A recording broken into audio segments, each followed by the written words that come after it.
Hello all, this is CS Pulkit Agarwal. Welcome to Law Vivechna. Today we will discuss in this video about deposits under Companies Act 2013. It is an important chapter of the Companies Act 2013. Let's begin. So, to give you an intro, in this video we will discuss about these points.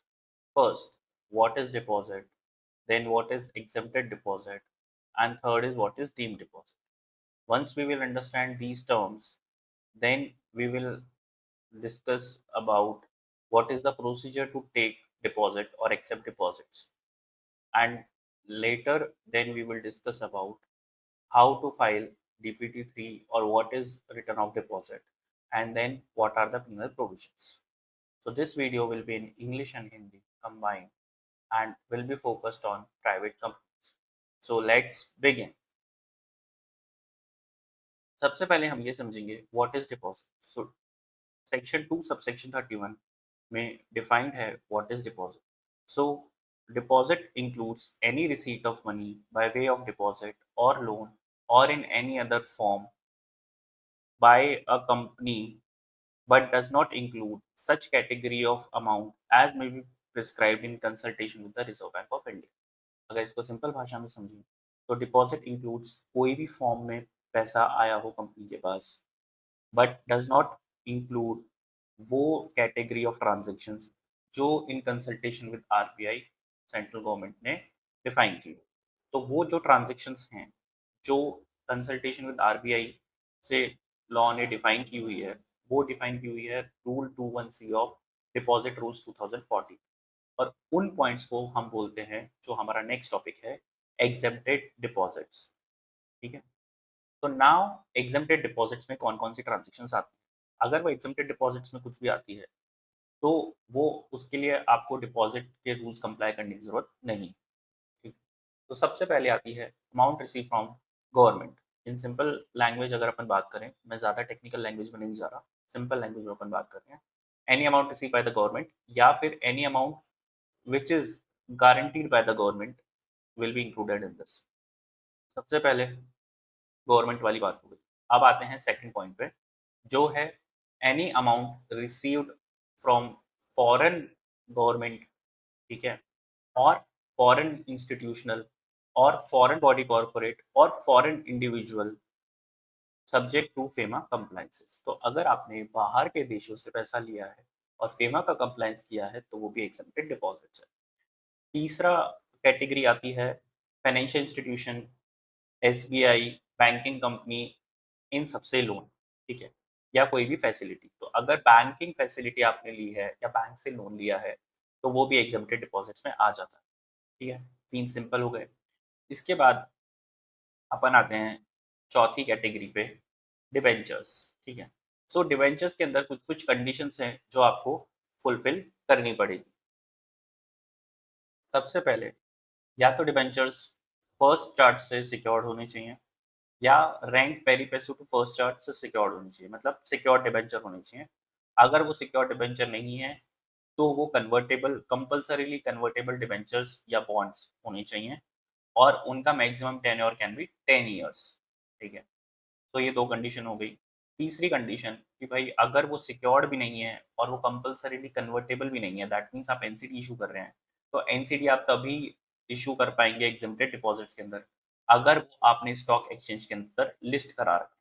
तो 3 तरह के debentures अगर आपने issue किए हैं तो वो exempted deposits में आते हैं. पहला सिक्योर्ड, दूसरा compulsory convertible but tenure is maximum 10 years और तीसरा लिस्टेड एनसीडीज. ठीक है.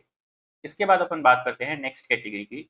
उसमें सबसे सिंपल है कंपनी से पैसा लिया हुआ, मतलब कोई भी कंपनी अगर दूसरी कंपनी से पैसा लेती है तो वो एग्जेम्प्टेड डिपॉजिट्स में आता है. ठीक है. उसके बाद वाली आती है कमर्शियल पेपर्स या कोई भी ऐसी तरह के कमर्शियल पेपर या उस तरह के और भी कोई इंस्ट्रूमेंट्स जो आरबीआई की गाइडलाइंस के अंदर किसी ने भी इशू किए हो और आप उससे पैसा ले रहे हो. ठीक है. तो ये हो गई अगली कैटेगरी. उसके बाद आती है शेयर एप्लीकेशन मनी. पर शेयर एप्लीकेशन मनी के अंदर भी आपको कुछ कंडीशन है वो फुलफिल करनी है. जैसा कि आप जानते हैं कि शेयर एप्लीकेशन मनी को हमें 60 डेज के अंदर शेयर्स अलॉट करने होते हैं. अगर आपने 60 डेज़ के अंदर शेयर्स अलॉट नहीं किए, तो आपको उनको रिफंड करना होगा और रिफंड करने की टाइमलाइन है 15 डेज़। तो 60 डेज़ के अंदर या तो आप अलॉट करो या फिर 60 डेज़ में अलॉट नहीं किया तो अगले 15 डेज़ में आप उनको रिफंड कर दो और अगर आपने वो भी नहीं किया तो फिर वो डिपॉज़िट्स मान लिए जाएँगे। तो अगर ये कंडीशन फुलफ़िल हो रही है कि 60 डेज़ में आपने शेयर एप्लीकेशन मनी रिसीव किया और अलॉट कर दिया या अगर अलॉट नहीं किया तो नेक्स्ट 15 डेज़ के अंदर-अंदर आपने उनको रिफंड कर दिया, तो वो डिपॉज़िट नहीं माने जाएँगे। ठीक है, नेक्स्ट आता है एडवांसेस। अब इसके अंदर बहुत सारी सब कैटेगरी आती है, तो ये बहुत ही इम्पोर्टेंट टॉपिक है एडवांसेस। तो एडवांसेस अलग-अलग तरीके के होते हैं। अपन पहले कंपनी वाइज़ चलते हैं। तो सबसे पहले चलते हैं हम रियल एस्टेट कंपनीज़। जैसा कि आप जानते हैं कि ये जितनी भी रियल एस्टेट कंपनीज़ होती है, जो कमर्शियल बिल्डिंग बनाती है या ऑफिसेज़ बनाती है, ये रेज़िडेंशियल बिल्डिंग बनाती है। तो इनका काम ऐसा होता है कि उसके अंदर बहुत साल लग सकते हैं, 1 साल, 2 साल जैसा भी हो। तो क्या ये जो भी पैसा लेंगे वो सारा का सारा डिपॉज़िट माना जाएगा? तो रूल्स के अंदर इन्होंने इन लोगों को इन इस तरह की कंपनियों को स्पेसिफिक एग्ज़म्पशन दी गई है और उन्होंने बोला है कि इमूवेबल प्रॉपर्टी के लिए in connection with immovable property अगर आप कोई एडवांस ले रहे हैं, तो वो डिपॉज़िट नहीं माना जाएगा अगर आपने जो टर्म्स एंड कंडीशन जो आपकी एग्रीमेंट की टर्म्स एंड कंडीशन है, उसके हिसाब से आप उसको कंप्लाई कर रहे हो। तो सिंपल सी बात है फॉर एग्ज़ाम्पल अगर किसी बिल्डर ने आपको बोला कि मैं आपसे ट्रांचेज़ में पैसा लूँगा, जैसा होता है कि बेसमेंट बनने के बाद, फर्स्ट फ्लोर बनने के बाद, उस तरह से जब मेरी बिल्डिंग कंप्लीट हो जाएगी तो मैं आपको पोज़ेशन दे दूँगा may be next in 3 years. तो अगर वो as per terms and condition आपसे पैसा ले रहा है और आपको 3 साल के अंदर प्रोजेक्ट कंप्लीट करके दे रहा है, तो then it is fine. But अगर वो इससे नहीं कर रहा है तो उसको प्रॉब्लम हो सकती है, ठीक है? ये हो गया advance specifically related to real estate या इमूवेबल प्रॉपर्टी वाली जो कंपनीज़ दूसरा स्पेसिफिक अगेन ये भी एक स्पेसिफिक ही है वो कंपनी जैसा कि आपने देखा होगा कि आपकी आरओ हो गए, इलेक्ट्रॉनिक गैजेट्स हो गए, जिसके अंदर आपकी वारंटी या एनुअल मेंटेनेंस सर्विसेज़ होती है, लैपटॉप्स और इलेक्ट्रॉनिक्स अलग-अलग तरह के। तो वैसी अगर कंपनीज़ हैं, तो वो फ्यूचर के लिए आपसे अभी पैसा ले लेती हैं, ठीक है? तो उन कंपनीज़ के अंदर ये कहा गया है कि वो भी अलाउड है, वो भी exempted डिपॉज़िट्स में आ जाएगा, अगर आप जो ये पैसा ले रहे हैं, उसके बदले जो वारंटी या मेंटेनेंस के जो कॉन्ट्रैक्ट है, वो रिटर्न में है। मतलब वो कॉन्ट्रैक्ट है और वो कॉन्ट्रैक्ट जो जनरल प्रैक्टिस है बिज़नेस की, उसके हिसाब के टेन्योर में ही है। फॉर एग्ज़ाम्पल जनरली अपन देखते हैं कि जो लैपटॉप्स की एनुअल मेंटेनेंस चार्जेज़ या वारंटीज़ और ये सब में जो कवर होते हैं, वो 3 ईयर तक हो जाते हैं एक बार में। तो 3 साल की दे देते हैं कोई 4 साल की दे देता है। तो वो एक जनरल प्रैक्टिस हो गई और अगर कोई भी डिफाइन नहीं है, मान लो कोई जनरल प्रैक्टिस ही नहीं है, फिर तो बोलेगा। तो उसमें एक्ट में बोल रखा है कि मैक्सिमम ये पीरियड 5 इयर्स हो सकता है। तो या तो 5 इयर्स या फिर जनरल जो बिज़नेस प्रैक्टिस चलती है, उसके हिसाब से आप एएमसी या वारंटी अगर कवर कर रहे हैं, उसके लिए कंपनी कोई एडवांस ले रही है, तो वो भी एक्जेम्प्टेड डिपॉज़िट्स में आएगा। तीसरी तरह का एडवांस ये भी थोड़ा स्पेसिफिक है। इसमें क्या होता है कि अगर आपकी कोई लॉन्ग टर्म प्रोजेक्ट वाली कंपनी है, ठीक है? तो जैसे मान लो कि मैं बियर की डिस्टिलरीज़ बना रहा हूँ या मैं कोई मशीनरी बना रहा हूँ, ठीक है?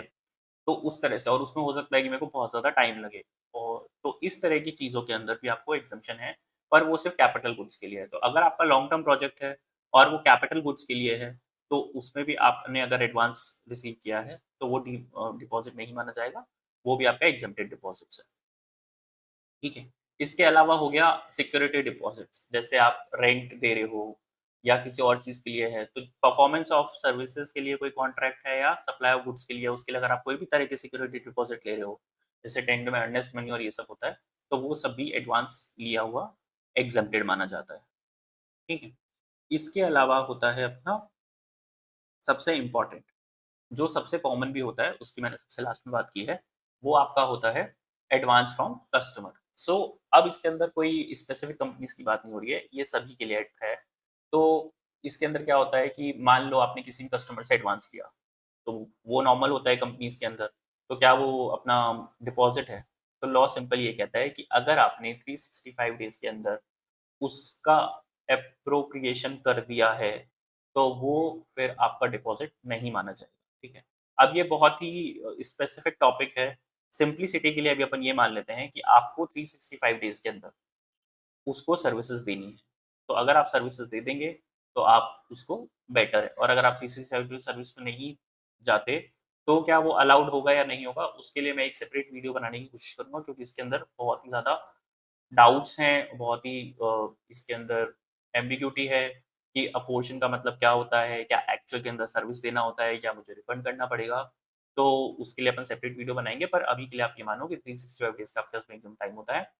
उसके अंदर आपको उसको सर्विसेज़ के लिए प्रोविज़न करना पड़ेगा। ऐसा नहीं है कि आपने पैसा ले लिया और उसको कस्टमर से ऐसे ही रख लिया और कुछ भी नहीं करा, ठीक है? तो ये हो गए आपके एडवांसेस के बाद। इसके अलावा अपना आता है स्टार्टअप्स के लिए, जैसे कोई स्टार्टअप की स्पेसिफिकली कंपनी है जो स्टार्टअप रजिस्टर्ड है, तो स्टार्टअप रजिस्टर्ड अगर कन्वर्टेबल नोट इश्यूज़ कर रही है और वो कन्वर्टेबल नोट का जो अमाउंट है, वो एक सिंगल ट्रांचेज़ में 25 लाख या उससे ज़्यादा का है, तो वो भी अलाउड है। तो बेसिकली पर वो अलाउड है सिर्फ़ for the purpose of first 10 years. तो जो भी स्टार्टअप कंपनी है, अगर वो शुरू के 10 इयर्स के अंदर-अंदर कन्वर्टेबल नोट्स इश्यू कर रही है और उसकी सिंगल ट्रांच का अमाउंट 25 लाख रुपीज़ और उससे ज़्यादा है, तो वो भी अलाउड होगा। इसके अलावा अगर आप एआईएफ और डोमेस्टिक वेंचर कैपिटल फंड्स या फिर म्यूचुअल फंड्स, इनसे कोई पैसा रिसीव करते हैं, तो वो भी आपका एग्ज़ेम्प्टेड डिपॉज़िट्स की कैटेगरी में आ जाता है। इसके अलावा अगर मान लो आपकी कोई पब्लिकेशन कंपनी है स्पेसिफिकली प्रिंट मीडिया है वैसे वाली, और अगर आपने पब्लिकेशन के लिए कोई एडवांस लिया है, तो वो भी अलाउड है, पर उसका जो टर्म्स एंड कंडीशन अगेन जो आपका रिटर्न एग्रीमेंट है उसके हिसाब से आपको उसको फुलफिल करना पड़ेगा। ये हो गई जनरल कंपनीज के अंदर बातें। इसके अलावा भी और कोई ट्रांजेक्शन है, पर नॉर्मली वो कंपनीज करती नहीं है। उसमें से एक हो सकती है एम्प्लॉयज से पैसा। अगर किसी कंपनी ने एम्प्लॉयज से पैसा लिया है और वो उनका 1 ईयर की सैलरी के अंदर-अंदर है और वो एज़ अ सिक्योरिटी लिया है उन्होंने अपनी टर्म्स जो होती हैं एम्प्लॉयमेंट की उसके हिसाब से, तो भी वो अलाउड है। उसके अलावा एक जनरल लाइन लिखी हुई है जिसके अंदर लोगों को बहुत एम्बिग्यूटी है कि ट्रस्ट का एक्चुअली मतलब क्या है, तो अभी अपन उसमें नहीं जा रहे क्योंकि उसके अंदर ट्रांज़ैक्शन नॉर्मली कोई कवर नहीं होती, बट उन्होंने लिखा हुआ है any amount received interest is accepted. ठीक है, तो ये हो गई बहुत ही सारी ट्रांज़ैक्शंस। इसके अलावा एक और ट्रांज़ैक्शन है, जो बहुत ज़्यादा इम्पोर्टेंट हो जाती है स्पेशली प्राइवेट कंपनीज़ के अंदर, क्योंकि जब भी आपके बैंक, फाइनेंशियल इंस्टीट्यूशन या लैंडिंग इंस्टीट्यूशंस जो भी आपको लोन देते हैं, उसके अंदर वो बहुत बार बोलते हैं कि हम आपको लोन तभी देंगे, जब आप प्रमोटर कंपनी का जो है, उसको बोलेंगे कि वो कुछ ना कुछ पैसा एक्स्ट्रा लेके आए। फॉर एग्ज़ाम्पल अगर मान लो आपका बैंकिंग इंस्टीट्यूशन या लैंडिंग इंस्टीट्यूशन आपको बोलता है कि आपको ये फैसिलिटी चाहिए, सपोज़ 20 करोड़ की, तो हम ये चाहते हैं कि इसको सिक्योर करने के लिए आप प्रमोटर को बोलिए कि वो कंपनी के अंदर अपने पास से पहले 2 करोड़ लेके आए। तो अगर ऐसी कंडीशंस है और वो प्रमोटर पैसा ला रहा है, तो वो एग्ज़ेम्प्टेड हो जाएगा। पर उसके लिए कंडीशन ये है कि वो या तो प्रमोटर ला सकता है या रिलेटिव ऑफ प्रमोटर भी ला सकता है, ठीक है? पर वो पैसा सिर्फ़ तब तक ही आप रख सकते हो जब तक बैंक का लोन रीपे नहीं हो जाता। अगर बैंक का लोन रीपे हो गया, उसके बाद आप वो पैसा नहीं रख सकते, तो वो भी एक्ज़ेम्प्टेड डिपॉज़िट में आता है। उसके बाद इसी तरह की जो नॉर्मल ट्रांज़ैक्शन है और जो सबसे ज़्यादा डीपीटी-3 में भरते हैं, जो सबसे ज़्यादा कंपनियाँ लेती हैं, वो हैं लोन फ्रॉम डायरेक्टर्स। तो प्राइवेट कंपनी स्पेसिफिकली उसके अंदर लोन फ्रॉम डायरेक्टर बहुत ज़्यादा होते हैं। तो अगर आप किसी भी डायरेक्टर से लोन ले रहे हैं या प्राइवेट कंपनी है और डायरेक्टर के रिलेटिव से भी अगर आप लोन ले रहे हैं, तो वो भी एग्जम्प्टेड डिपॉजिट्स में आ जाएगा। वो भी लॉ ने अलाउ कर रखा है। पर उसके लिए एक कंडीशन है कि आपको उनसे एक रिटर्न डिक्लेरेशन लेना होगा कि वो जो पैसा है, वो उन्होंने किसी और से उधार लेके नहीं दिया है, वो उनका खुद का पैसा है। तो ये अगर कंडीशंस फुलफिल हो रही हैं, तो उसके अंदर वो भी एक्सेप्टेड डिपॉज़िट्स में आ जाता है।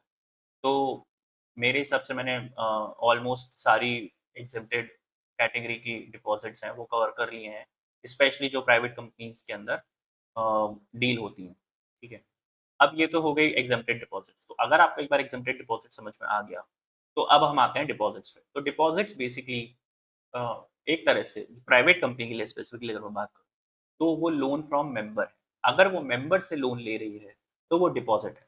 तो डिपॉज़िट के अंदर मेनली ट्रांज़ैक्शन आती है, या तो लोन फ्रॉम पब्लिक या लोन फ्रॉम मेंबर्स।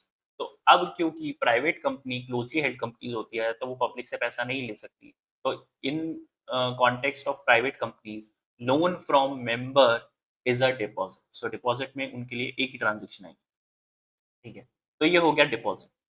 अब आते हैं डीम्ड डिपॉज़िट पे। ये सबसे इम्पोर्टेंट है और ये आपके लिए समझना सबसे ज़्यादा इम्पोर्टेंट है, क्योंकि अगर आपने डीम्ड डिपॉजिट एक्सेप्ट कर लिए तो आपको पेनल्टी और जो भी इसके कॉन्ट्रवेंशन के प्रोविजन है वो आपके ऊपर एप्लीकेबल हो सकते हैं।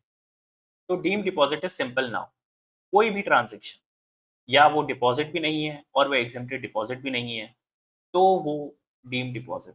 फॉर एग्जाम्पल डीम डिपॉजिट का सिंपल मतलब ये हो गया कि मैं डिपॉजिट लेना तो नहीं चाह रहा था पर मैंने अनजाने में डिपॉजिट ले लिया। फॉर एग्जाम्पल सिंपल सी बात करते हैं कि एक कंपनी है, उसके अंदर प्राइवेट कंपनी के अंदर एक डायरेक्टर है, तो डायरेक्टर ने कंपनी ने डायरेक्टर से लोन ले लिया, एग्जाम्पल 1 करोड़। अब कल को पता लगा कि भाई उसने आज तक का जो इनकम है या आईटीआर है वो भरा ही उसने 50 लाख तक का है। तो अब वो सोर्स ऑफ फंड्स जो है वो शो ही नहीं कर पाएगा कि ये पूरे 1 करोड़ मेरे पास है। तो उसने डिक्लेरेशन भी दे दिया या फिर उसने सब कुछ दे भी दिया पर बाद में पता लगा कि वो पैसा उसका खुद का नहीं था, उसने बोरो करके लिया था, तो वो डीम्ड डिपॉज़िट मान लिया जाएगा क्योंकि वो उसने जो कंडीशन थी एग्ज़ेम्प्टेड डिपॉज़िट्स की वो पूरी नहीं की। तो कंपनी चाह के भी चाहना चाहती तो नहीं थी कि वो नॉन कंप्लायंस करे, पर वो कंपनी कर रही है तो उसे हम डीम्ड डिपॉज़िट कह सकते हैं। ऐसे ही बाकी अगर कंडीशन जो एग्ज़म्पशंस की है वो अगर आप किसी में फुलफ़िल नहीं कर पा रहे हैं तो दे आर डीम्ड डिपॉज़िट्स। तो ये कंसेप्ट हो गया आपका डिपॉजिट का। अगर आप ये सारी टर्म्स अच्छे से समझ गए हैं, तो आपके लिए चैप्टर बहुत आसान हो जाएगा। नाउ हम चलते हैं नेक्स्ट टॉपिक पे, जो है what is the procedure to accept deposits. Now friends, आप समझ गए हैं कि deposit is loan from member. तो सपोज़ अगर मैं लोन फ्रॉम मेंबर ले रहा हूँ एज़ अ प्राइवेट कंपनी, मुझे मेंबर से ही लोन लेना है।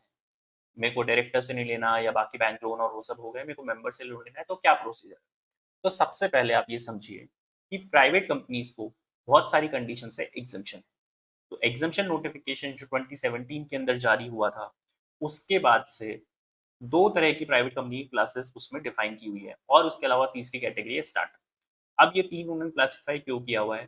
क्योंकि नॉर्मल जो कंपनीज होती है, अदर देन प्राइवेट कंपनीज अगर अपन बात करें, जो डिपॉजिट ले सकती हैं, उनकी जो मैक्सिमम क्वांटम है, कितना अमाउंट ऑफ डिपॉजिट्स ले सकती है, वो है 35% of paid up capital plus free reserves plus security premium. तो नॉर्मली वहां तक होता है, पर प्राइवेट कंपनीज क्योंकि स्पेशल कंपनीज होती है, क्लोजली हेल्ड होती है, तो उनके लिए उन्होंने एग्जामेशन दे रखी है और एग्जामेशन में बोल रखा है कि क्लास वन प्राइवेट कंपनीज ऐसी हैं जिनका जो नेटवर्थ है, बेसिकली जो SPC plus free reserve plus plate of capital है, उसके वो अप टू 100% तक अमाउंट दे सकती है।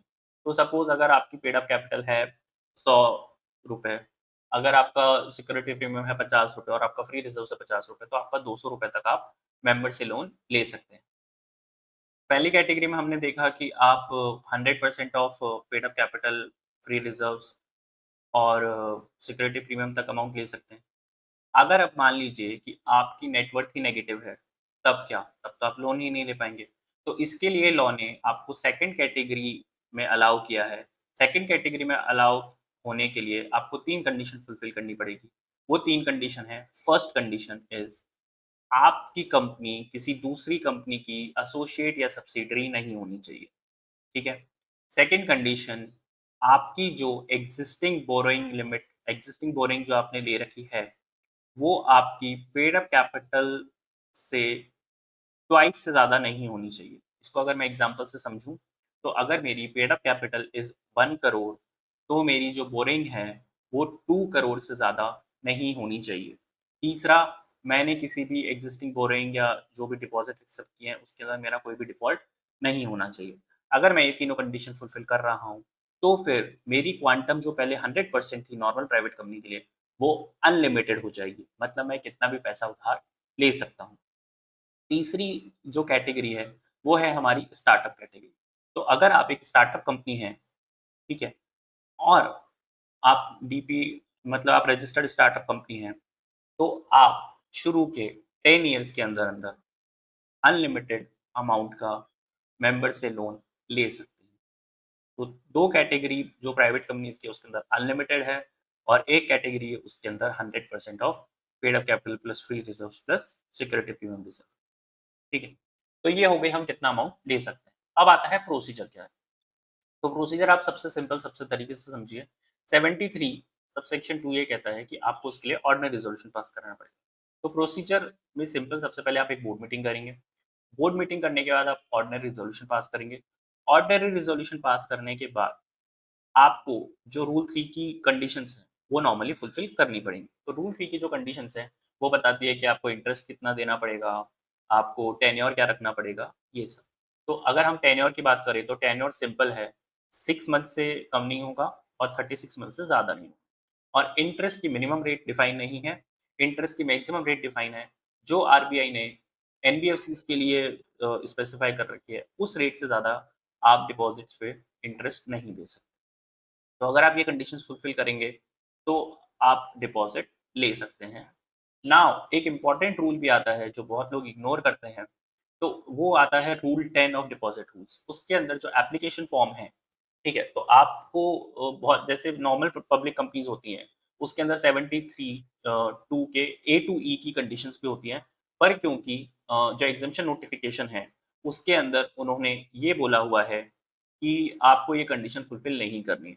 और जो मैं क्वांटम की बात कर रहा था, वो बात के अंदर जो रूल है, रूल 3 है, उसके अंदर इन्होंने क्वांटम के अंदर ऐड कर दिया है।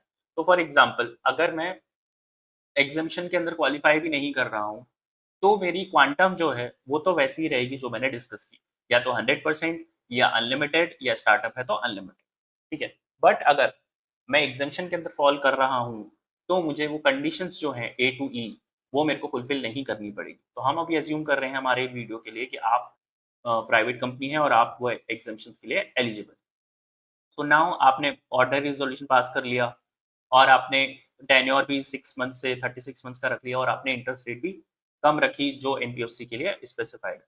तो भी आपको एक रूल 10 जो सबसे इम्पोर्टेंट हो गया है, उसका आपको ध्यान रखना पड़ेगा। उसके अंदर साफ लिखा हुआ है कि जो भी एप्लीकेशन फॉर्म होगा, उसके अंदर जो डिपॉज़िटर है, मतलब कि जो मेंबर है, वो डिक्लेयर करेगा कि जो भी पैसा वो एज़ डिपॉज़िट दे रहा है, वो उसका खुद का पैसा है, वो उसने किसी और से बोरो नहीं किया।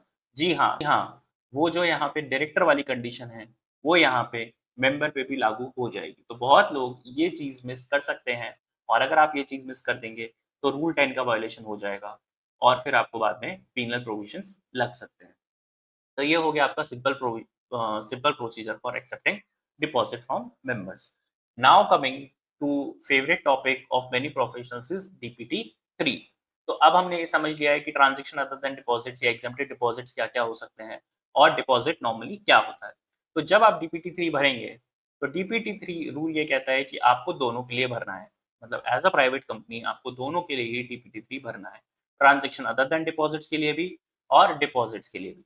तो अगर आपने लोन फ्रॉम मेंबर लिया है, तो आपको उसको डिपॉज़िट के हिसाब से भरना पड़ेगा।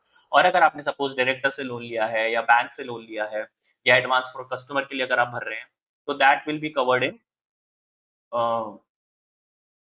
विल बी कवर्ड इन अपना ट्रांज़ैक्शन अदर देन डिपॉज़िट। और अगर आपकी कंपनी के अंदर दोनों ही हैं, तो आप लास्ट वाला रिमोट बटन सेलेक्ट करेंगे, that is for both return for transaction other than deposits and deposits. तो ये हो गया एक सिंपल बात। अब बात आती है कुछ एफएक्यूज़ की, जिसके अंदर अगर अपन बात करें, तो सबसे पहले क्या एक कंपनी पार्टनरशिप फॉर्म से लोन ले सकती है? तो जैसा हमने एग्ज़म्पशंस में पढ़ा, कंपनी एक दूसरी कंपनी से लोन ले सकती है, वो अलाउड है और कंपनी उसके अलावा अपने मेंबर से लोन ले सकती है। तो अब यहाँ पे कंडीशन स्पेसिफिक हो गया। सपोज़ अगर मेरी कंपनी में partnership firm is a member, then I can take loan from that partnership firm by way of deposit और फिर मुझे जो डिपॉजिट के सारे कंप्लायंसेस हैं, जो अभी अपन ने प्रोसीजर में बात की, वो सब के सब कंडीशन फुलफिल करनी पड़ेगी। पर अगर partnership firm is not my member and I am taking a loan, then it is a deemed deposit, तो वो अलाउड नहीं होगा। ठीक है। दूसरी बात आती है, क्या मैं एचएफ से लोन ले सकता हूँ एज अ कंपनी? तो इसके अंदर अलग अलग प्रोफेशंस के अलग अलग व्यूज़ हैं। तो अगर हम वैसे बात करें, जैसे हमने बोला कि डायरेक्टर है, डायरेक्टर क्या आप रिलेटिव से लोन ले सकते हैं। तो रिलेटिव के अंदर एक बहुत ही इम्पोर्टेंट रिलेशन डिफाइन किया गया है कंपनीज़ एक्ट के अंदर। उसमें बोला हुआ गया है कि एचयूएफ के जितने भी मेंबर्स हैं, वो सारे के सारे रिलेटिव्स हैं। तो यहाँ पे लोग कन्फ्यूज़ भी होते हैं और बहुत लोगों के अपने-अपने ओपिनियन है। मेरा पर्सनल ओपिनियन मैं आपको शेयर कर देता हूँ। एचयूएफ के सारे मेंबर तो रिलेटिव हैं, उसमें कहीं भी नहीं लिखा कि एचयूएफ भी उसका रिलेटिव माना जाएगा। तो एज़ अ कंज़र्वेटिव अप्रोच मैं ये मान के चलूँगा कि सपोज़ अगर डायरेक्टर है और डायरेक्टर का खुद का भी एचयूएफ है, तो एचयूएफ के अकाउंट से आप पैसे ना लें। एचयूएफ के अंदर अगर कोई और मेंबर है, सपोज मान लो उनके फादर करता है या को-पास्टर में और कोई है उनके ब्रदर या कोई भी, उनसे आप लोन ले सकते हैं, वो आपके रिलेटिव में आ सकते हैं। बट एचयूएफ डायरेक्टली कहीं भी रिलेटिव के डेफिनेशन में नहीं आता है। तो मैं कंजर्वेटिव अप्रोच लेके चलता हूँ। बहुत सारे प्रोफेशनल कहते हैं कि सारे के सारे एचयूएफ के मेंबर आ ही रहे हैं, तो एचयूएफ को भी हम इंक्लूड कर सकते हैं रिलेटिव। दूसरा चीज़ एचयूएफ से अगेन, अगर एचयूएफ आपका मेंबर है, तो आप एचयूएफ से लोन एज़ अ डिपॉज़िट ले सकते हैं, पर आपको एज़ अ डिपॉज़िट उसको ट्रीट करना पड़ेगा। इसके अलावा डीपीटी 3 के अंदर एक और इम्पोर्टेंट क्वेश्चन आता है, क्योंकि रूल 16 कहता है कि जो डिपॉज़िट की आप रिटर्न भर रहे हैं, वो it should be based on the audited financials for that year. तो बहुत सारे लोगों में क्वेश्चन्स आता है कि एज़ अ प्राइवेट कंपनी कि हमारे तो ऑडिट या तो अगस्त में या सितंबर में होते हैं, हमारी एजीएम भी सितंबर में होती है, डीपीटी 3 की रिटर्न हमको जून में भरनी होती है।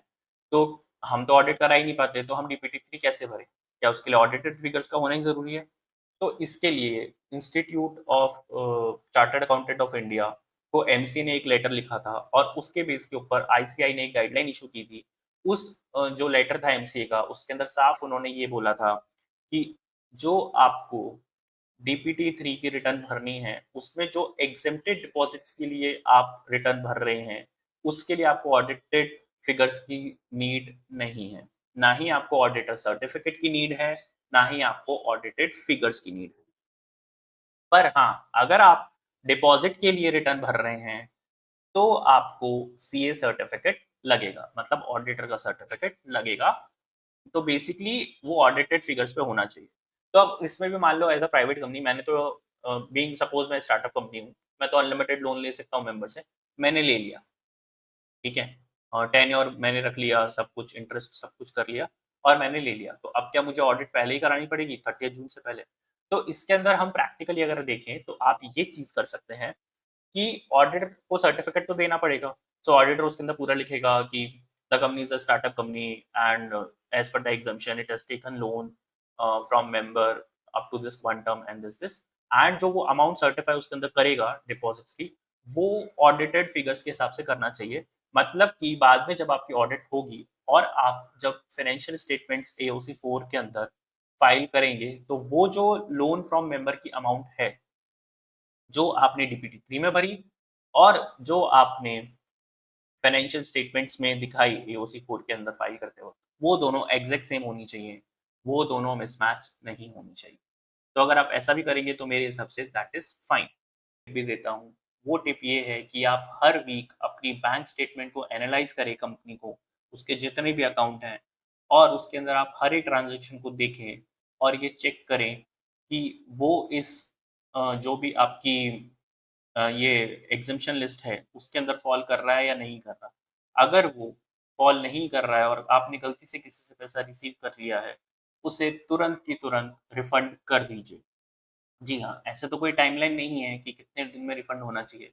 बट जैसा हमने शेयर एप्लीकेशन मनी के केस में देखा कि 15 डेज़ के अंदर-अंदर रिफंड करना है। तो हम अगर वीकली चेक करेंगे और हम साथ के साथ रिफंड कर देंगे, तो हम इस सेक्शन के कॉन्ट्रावेंशन से बच सकते हैं। So I have covered all the important topics in deposits. Thank you. अगर आपके कोई भी एफएक्यूज़ हैं, कोई भी सजेशंस हैं, तो आप कमेंट में लिख सकते हैं। जाने से पहले आप चैनल को सब्सक्राइब, वीडियो को लाइक कर सकते हैं।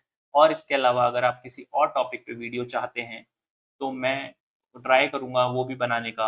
आप कमेंट्स के अंदर नेक्स्ट वीडियो का टॉपिक भी लिख सकते हैं। Thank you.